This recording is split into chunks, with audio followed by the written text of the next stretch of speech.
উম্মা দাও, উম্মা দাও। হ্যাঁ, এই না গাইস, বাসার ভিতর ঢুকতে গিয়ে অনেকগুলো জুতা আর দেখা যাচ্ছে অনেকগুলো বেলুন, বার্থডে বেলুন। এইখানে বাসার ছাদ থেকে শুরু করে উপরে নিচে দেওয়ালে সব জায়গাতে শুধু বার্থডে বেলুন আর বেলুন, আর হচ্ছে প্রচুর মানুষ, সবাই ডেকোরেশন করতেছে, সবাই সাজাচ্ছে, এক একজন এক এক জিনিস সাজাচ্ছে। আর এখানে তো কর্নার থেকে শুরু করে ছাদের পুরা ছাদই দেখতে পাচ্ছেন শুধু বার্থডে বেলুন, এবং দেওয়াল পুরা ফ্ল্যাট বার্থডে বেলুন দিয়ে একদম সাজানো হয়েছে। আর এখানে গোলাপ ফুল, গেন্দা ফুল যা আছে সব কিছু দিয়ে একদম উপরে নিচে টেবিলে সব জায়গাতে সাজানো হলো। আর এই বার্থডেটা হচ্ছে এখানে লেখাই আছে, দেখতে পাচ্ছেন যে হ্যাপি বার্থডে জান্নাত। জান্নাত হচ্ছে আমার মেয়ের নাম, আর এই নামটা আমি দেই জাহান্নাম এবং জান্নাত, এই দুইটা নাম থেকে জান্নাত নামটা আমি দিই। এবং আমার কোলে যাকে দেখতে পাচ্ছেন এইটাই হচ্ছে আমার সেই জান্নাত। তো ও হচ্ছে আমার মেয়ে, আর ওর বয়স এখন 1 বছর সমান। আপনারা হয়তো অনেকে কনফিউজ যে আমি বিয়ে করেছি নাকি করি নাই, অনেকে হয়তো জানেন করেছি, আবার অনেকে জানেন না, তো এরকম। আর আমি আমার ব্যক্তিগত বিষয়ে আমি পাবলিক করতে চাই না, কিন্তু স্মৃতি হিসেবে রাখার জন্য আমার মেয়েকে আমার এই ভিডিওটা স্মৃতি হিসেবে রাখার জন্য মূলত করা হচ্ছে।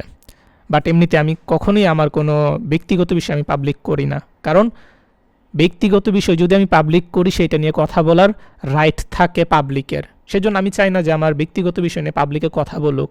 তো এই জন্য আমি ব্যক্তিগত কোনো জিনিস আমি পাবলিক করি না। বাট আমার মেয়ে ওর স্মৃতি হিসেবে রাখার জন্য মূলত ওর বার্থডেটা আমি, আর বার্থডে আমি করতে চাই না, কারণ যেহেতু আমাদের ইসলামে বার্থডে করা ঠিক না, সেজন্য আমি করতে চাই না। বাট বুঝে নিত এইখানে বাকি যারা আছে তাদের আবদার রাখার জন্য। আর আমি বলছি যে এইটাই ফার্স্ট, এইটাই লাস্ট, কারণ আমি অনেক অনেক মানা করছি, তারপরও মানে ওরা কথা শুনে না, মানে বার্থডে করবি, যুগের সাথে তাল মিলিয়ে চলবে তারা, তা আমি নিরুপায়। তো যাই হোক, আমি এইটাই ফার্স্ট ওর বার্থডে করতেছি, এইটাই লাস্ট।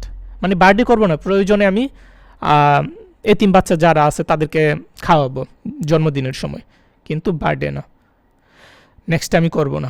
আর এখানে আমার ফ্যামিলির যারা আছে তাদেরকে দেখতে পাচ্ছেন, যদিও সবাই নাই, এখানে আরও 10-12 জন নাই, অনেকে বাহিরে আছে আর কি, দেশের বাহিরে।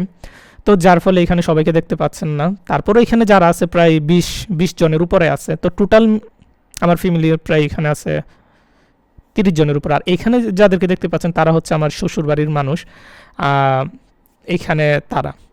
আর এইখানে হচ্ছে আমার ফ্রেন্ড যারা আছে তাদের সাথে এইখানে ছবি তোলা হচ্ছিল। আর এইখানে দেখতে পাচ্ছেন যে আমার ফ্যামিলির মধ্যে আরও ছোট ছোট বাচ্চা যারা আছে, আমার ভাতিজা তাদের সাথে আর কি। আর এখানে জান্নাত বিড়াল অনেক বেশি পছন্দ করে, ও মোবাইলে বিড়াল দেখে, যার ফলে তাকে যখন বিড়ালের ডল এনে দিই তখন অনেক বেশি পছন্দ করে। আর এখানে বলতেছিলাম চুমা দেওয়ার জন্য, তখন ও কিস করতেছিল, এই যে তারপর আবারও বলতেছিলাম। তো যাই হোক, সবাই দোয়া করবেন আমার মেয়ের জন্য, আর আমার জন্য দোয়া করবেন। আপনাদের স্বপন ভাই সবসময় অন্যায় এবং অশ্লীলতার বিরুদ্ধে প্রতিবাদ করার চেষ্টা করে, এবং এইটার জন্য আমি সবসময় করতে পারি। তো এইটাই, সবাই দোয়া করবেন যেন আমি সৎ পথে চলতে পারি, ভালো কিছু করতে পারি, খারাপ কাজ থেকে যেন দূরে থাকতে পারি।